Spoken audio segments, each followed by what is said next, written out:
السلام عليكم ورحمة الله وبركاته. اللهم صل وسلم وبارك على سيدنا محمد وعلى آله وصحبه أجمعين. وحشتوني جدا جدا جدا يا أحلى متابعين، يا رب تكونوا بخير. أنا عارفة إن أنا غايبة عنكم بقالي فترة طويلة، بس والله ظروف غصب عني. كان جوزي تعبان، قعد فترة طويلة تعبان ونفسيته تعبانة، وكان الدكتور مدخلنا في حوارات عملية ومش عارفة ايه وكده. مش هنتكلم في اللي فات، حاجة وحشة. وبعد كده طبعا فترة الامتحانات، انتوا عارفين، كل سنة وانتم طيبين. وكان ابني في الإعدادية، بس الحمد لله الحمد لله الحمد لله ربنا جبر بخاطري وبخاطره وحب يفرحنا، وبعت لنا فرحة وطبطب علينا بمعنى الكلمة في وسط اللي احنا كنا فيها وشدة الأعصاب اللي احنا فيها، ونجح الحمد لله. عقبال ولادكم جميعا، وألف مبروك لكل الناجحين، ويا رب يا رب يا رب يوفق كل الطلبة والطالبات ويفرح كل قلب أم بولادها، اللهم امين يا رب العالمين. واللي ما عندهاش ولاد ربنا يفرح قلبها ان شاء الله ان شاء الله بالذريه الصالحه كده، اللهم امين يا رب العالمين. وتسمع احلى خبر ان شاء الله بيكون كده ايه، مولود سعيد عليها يا رب، ويخش كده العيد علينا كلنا واحنا في احسن صحه واحسن حال، وكلنا مفيش اي حد ايه حاجه مضايقاه ولا اي حاجه. المهم، انا بقى في وسط الظروف اللي كانت عندنا دي مش هطول عليكم فيها. انا حبيت بس اقول لكم على فتره غيابي. اللي لسه ما يعرفنيش، لو اول مره تشوفيني، انا سالي من قناه اسرار المطبخ مع سوسه. قناتنا مليانه وصفات وطبخات، وان شاء الله ان شاء الله جايه حاجات حلوه كتير قوي. طبعا احنا كنت مشغوله في الفتره اللي فاتت ديت، والبيت عندي كان فاضي، حرفيا فاضي خالص. عندي كل حاجه خلصت، منظفات وعلافه وخزين البيت وكل حاجه. ما كنتش بعمل اي حاجه في البيت، حتى انتوا لو تبصوا لسه حاجات رمضان محطوطه زي ما هي اهي. بس ان شاء الله هننضف ونعمل كل حاجه مع بعض. جايه فتره جايه محضره لكم فيديوهات كده جميله ان شاء الله، كلها طاقه ايجابيه وكلها حاجات مفيده. فعملت ايه انا؟ اول حاجه بقى لما ابني نجح والحمد لله، خدت بقى ايه المصروف بتاعي بتاع الشهر، ونزلت قلت اجيب شويه حاجات عشان املى البيت. والعيد جاي، كل سنه وانتم طيبين، ويا رب يجعله عيد اضحى سعيد علينا وعليكم وعلى الامه الاسلاميه جميعا، اللهم امين يا رب العالمين. ما كانش عندي حاجه خالص. تعالوا نشوف جبت ايه. طبعا عشان الحاجه كلها ناقصه، فانا جبت الحاجات على فترات. فجبت دولت حاجه العلافه، وجبت شويه خضار كده، حاجات بسيطه هوريها لكم. وكل ما اجيب حاجه ان شاء الله هوريها لكم، ونصورها سوا، وهنوضب وننفض للعيد، ونعمل ديكورات جديده وكل حاجه حلوه. يلا بينا نشوف جبت ايه. بس لو اول مره تشوفيني، ما تنسيش تدوسي اشتراك وفعلي الجرس على الكل عشان يوصلك كل جديد. وما تنسيش بقى ايه اللايكات الحلوه الكتيره عشان تنعنشوا القناه كده وتفرحوني، ربنا يفرح قلوبكم. يلا دول شنطتين، هنشوف شنطه فيها ايه وهقول لكم بالاسعار. زي ما احنا عارفين، في اسعار حاجات زادت، وفي حاجات اسعارها قلت. الحمد لله ان هي قلت، ويا رب يعيننا على اللي زاد ان شاء الله، والحاجه كلها ترخص كده ويبقى ايه، مفيش احسن منها. اول حاجه انا جبت الرز دوت. بصوا يعني هو في ايه، يعني نسبه الكسر فيه زياده شويه عن العادي. دوت الكيس بتاعه عامل 24، فجبت كيسين. قلت ممكن المحشي لو عملنا كفته برز او اي حاجه، فجبت منه كيسين. انا جايبه الحاجه بكميه طبعا عشان العيد زي ما انتم عارفين، وعشان برضو انا البيت عندي فاضي خالص خالص خالص بمعنى الكلمه، تلاجة وضفه الخزين وكل حاجه. فجبت كيسين من دوت، اللي هو ايه يعني نسبه الكسر فيه زياده شويه. مش عيب في الوقت اللي احنا فيه دوت ان احنا ندور على حاجه اللي توفر لنا عشان نقدر نكمل، وتفضل اسرتنا ويفضل بيتنا واقف ان شاء الله، وربنا يا رب ما يهدم اي بيت، اللهم امين يا رب العالمين. جبت كيسين من دولت، وجبت طبعا، بص هطلع لكم الحاجه على حسب ما هي في الشنطه يعني. جبت الكيس اللي ما اقدرش استغنى عنه، صديقي دوت. هو سعره غالي جدا، يعني 250 جرام وصل ل 90 جنيه. فدوت كان عليه عرض، ده 400 جرام اهو، 425 بكام؟ ب 120 جنيه، 119. فجبت واحد طبعا كده تبقى الكميه اوفر. جبت كمان اللهم صل على النبي كده اللوبيا. جبت نص كيلو لوبيا، ده سعرها يعني يعتبر منزلش قوي، هو عامله 100 جنيه. جبت نص كيلو ب 50. وجبت كمان نص كيلو فاصوليا. جبت نص الفاصوليا هي اللي سعرها نزل، دي عامله 75. جبت نص كيلو، طبعا دي كانت عدت ال 100 وي. هو الراجل ايه عندنا، انتوا عارفين المتابعين ان انا عندي حد بتاع جمله وقطاعي بنفس السعر، يعني بيبيع القطاعي بسعر الجمله. فانا بحب استفيد من عنده، بالذات لما ببقى عايزه اجيب ايه حاجات كميه. جبت منها نص برضو وجبت ربع عدس دوت الاصفر لان انا عندي ربع، فجبت ربع واحد بس. الكيلو عامل 43 جنيه، فحلو جدا، كان عدى 60 برضو. جبت منه ربع دوت. جبت بقى الترمس ربعين، انا مش عارفه الربع التاني فين، هنلاقيه دلوقتي. جبت الربعين، ممكن اعمل ربع واحد ساعه العيد، كل سنه وانتم طيبين. طبعا من طقوس المصريين الترمس بيعملوا الفول والحمص والحاجات دي. انا ولادي بيحبوا الترمس جدا، فممكن اعمل ربع واحد ويخلص ونعمل ربع تاني، او نعمل نص، هنشوف بقى ان شاء الله، ونعمله مع بعض وهوريكم ازاي تعملوه، ويبقى حلو جدا زي الجاز بالظبط. طبعا الكلام دوت لاخواتي العرايس اللي لسه متجوزين واول عيد كده يهل عليهم. اقول لك منوره بيتك يا احلى عروسه، واوريك ازاي تبقي كده ست بيت شاطره ان شاء الله. جبت ربع كيلو، الكيلو والترمس عامل 32، فانا جبت نص، قصدي ربعين. ادي ربع، هنلاقي الربع التاني دلوقتي. جبت كمان الدقيق السايب سعره نزل حلو قوي. انا لقيت الاكياس ب20 وب22 و24. طب السايب ب17، هيقول لا؟ مش هيقول لا. جبت كام؟ جبت 5 كيلو دقيق، عشان هنعمل ان شاء الله معجنات مع بعض، لانها بتوفر لي في الميزانيه وحاجات مغذيه واوفر وانضف من اللي بره. تمام اهو. هتقولي لي يا سوسه طب ما هيسوس منك، اقول لك لا، الدقيق حطيه في التلاجة، في درجه التلاجة او مكان كده يكون يعني درجه حرارته كويسه، ما يكونش حر، هيقعد معاكي بالسنه، من السنه للسنه. اهو دولت كده اهو 5 كيلو اهو، بسم الله ما شاء الله. الدقيق تحسيه خزين في البيت، حتى لو ما عندكيش عيش هتقومي تعجني كوبايتين دقيق يطلعوا لك حبه عيش قد كده.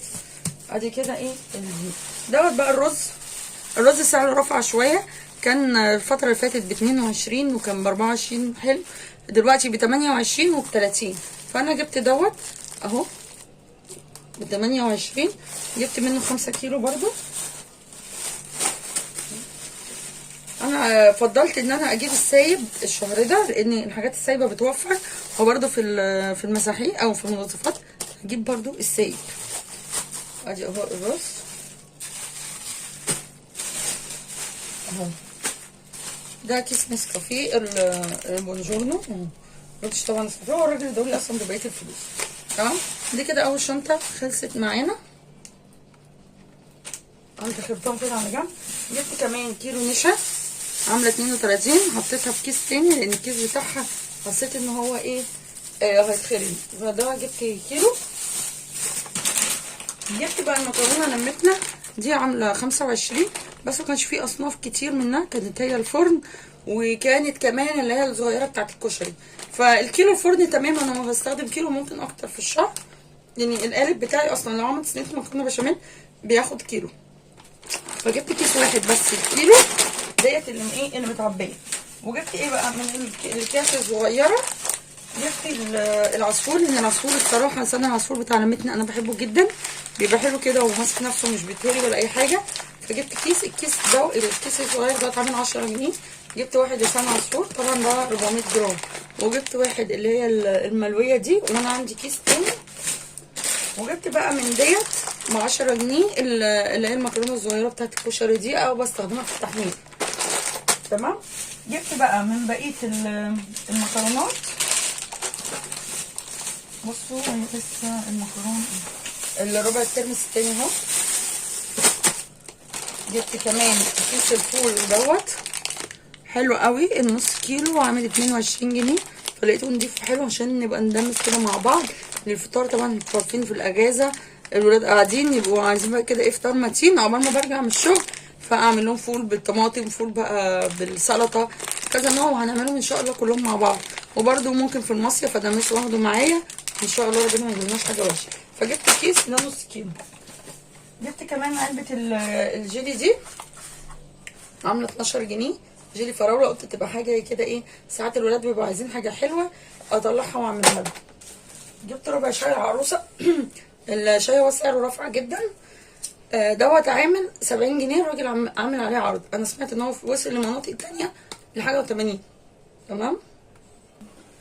الزيت بقى جبت ديت بتاع الوطنيه اللي هو من تحيا مصر، دي الازازه لتر عامله كام؟ كانت 47، بس كل واحد ازازه واحده بس، جبت طبعا واحده سعرها كويس جدا. جبت انا بقى من عند الراجل ديت ب50 جنيه. بصوا اصفر بصوا جميل ازاي. جبت 2 اهي. جبت كمان ذرة فشار من الحاجات برضو اللي سعرها نزل. كانت وصلت عندنا ل 68 و70 كمان، في يعني محلات بيعملوها ب70 جنيه. انا ولادي ما بيقدروش يستغنوا عنه، وحاجات كتير طبعا من السناكسات احنا مقطعينها، فبجيب بعمل الفشار دي بدل منها.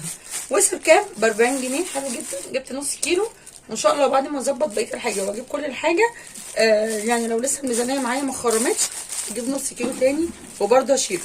تمام. ادي جبت نص. جبت كمان الجبنه ديت دوت النص كيلو عامل 31. جبت نصين. جبت الجيركي بتاع الكاتشب دوت ده الكيلو عامل 52 ونص، فسعره حلو. انا جربته قبل كده. حكايه دوت طعمه حلو وبيوفر معايا، بينفعني بقى في بانيه في حاجات الولاد ايه بيحبوه، فبيبقى اوفر من الاكياس، لان الاكياس برده سعرها رافعه ومتقطعه. تمام. ربنا يا رب ينصر اخواتنا الفلسطينيين، اللهم امين يا رب العالمين. جبت كمان بقى من المكرونه السايبه، لقيتها حلوه جدا ولونها حلو فاتح. ازاي تعرفي المكرونه وهي كويسه؟ لا تبقى الصفرة الفاتحه ما تبقاش الغامقه. تمام. ديت عامله 22 جنيه. فجبت بقى ايه منها تشكيله حلوه. جبت نص دوت اهو. وجبت كيلو شعريه، لان طبعا الشعريه ما نقدرش نستغنى عنها في اي حاجه. وجبت كمان نص الباكيت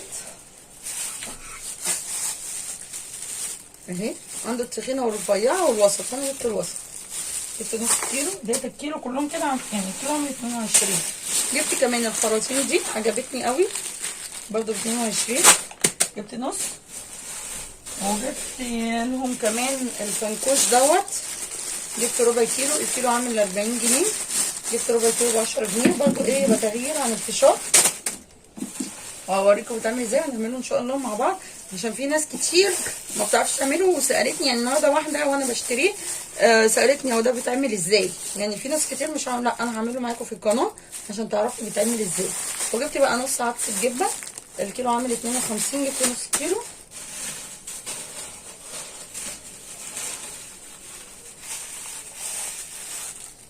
وجبت كمان نص البرغل دوت. الكيلو عامل 28. جبت نص كيلو برضو برغل. وجبت كمان نص فول الصويا دوت.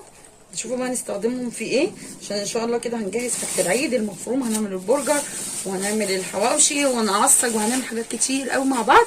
بس متنسيش بقى باللايك، عشان القناه بجد بجد هتاخد شكل جديد ومحتوى جديد ان شاء الله هيعجبكم يا رب ان شاء الله. جبت دوت الكيلو عامل 42. جبت منه نص كيلو. تمام.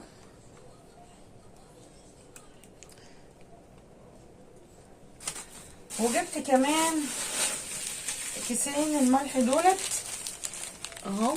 الكيس ب2 جنيه. جبت كيسين عشان اقفل الفلوس. هظبط الحاجه وارصها وارجع لكم تاني.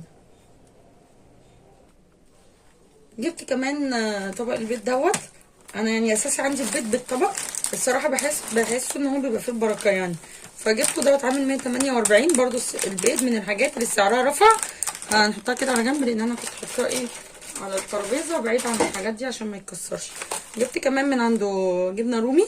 الكيلو عامل 245. جبت ربع كيلو. وجبت الحلاوه ديت الكيلو عامل 100. جبت برضو ربع كيلو اهو، يعني 300 جرام. تمام. والجبنه برضو 265 جرام اهو. بس كده ديت الحاجه اللي انا جبتها. هلم بقى الحاجات الزياده. طبعا مش كل دوت هستخدمه في وقت واحد اهو. هنملى العلب مع بعض، هنظبط الدنيا. بس متنسوش بقى اللايكات كومنت الحلو كده الجميل. وده كان الفيديو بتاعنا النهارده. يا رب يكون عجبكم. انا مش هفضي الحاجه معاكم عشان الفيديو ما يطولش عليكم. هنفضيه في فيديو تاني ان شاء الله، ونرص الحاجه مع بعض ونغسل المنظمات وكده استعدادا برده للعيد ان شاء الله. هقولك على حبه حاجات كده في الفيديو اللي جاي، ازاي تنضفي شقتك على العيد وتنفضيها وتخليها زي الفل باقل مجهود وفي اقل وقت. تخلي كده ريحه النظافه طالعه من عندك من الشقه. هنشوف كل ده مع بعض في طول ما انت معايا في اسرار المطبخ مع سوسه.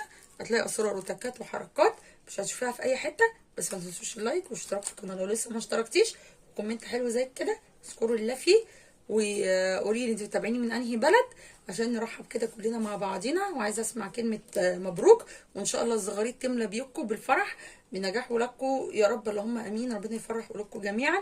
هتوحشوني جدا جدا، واستنوني في فيديو جديد، والسلام عليكم ورحمه الله وبركاته.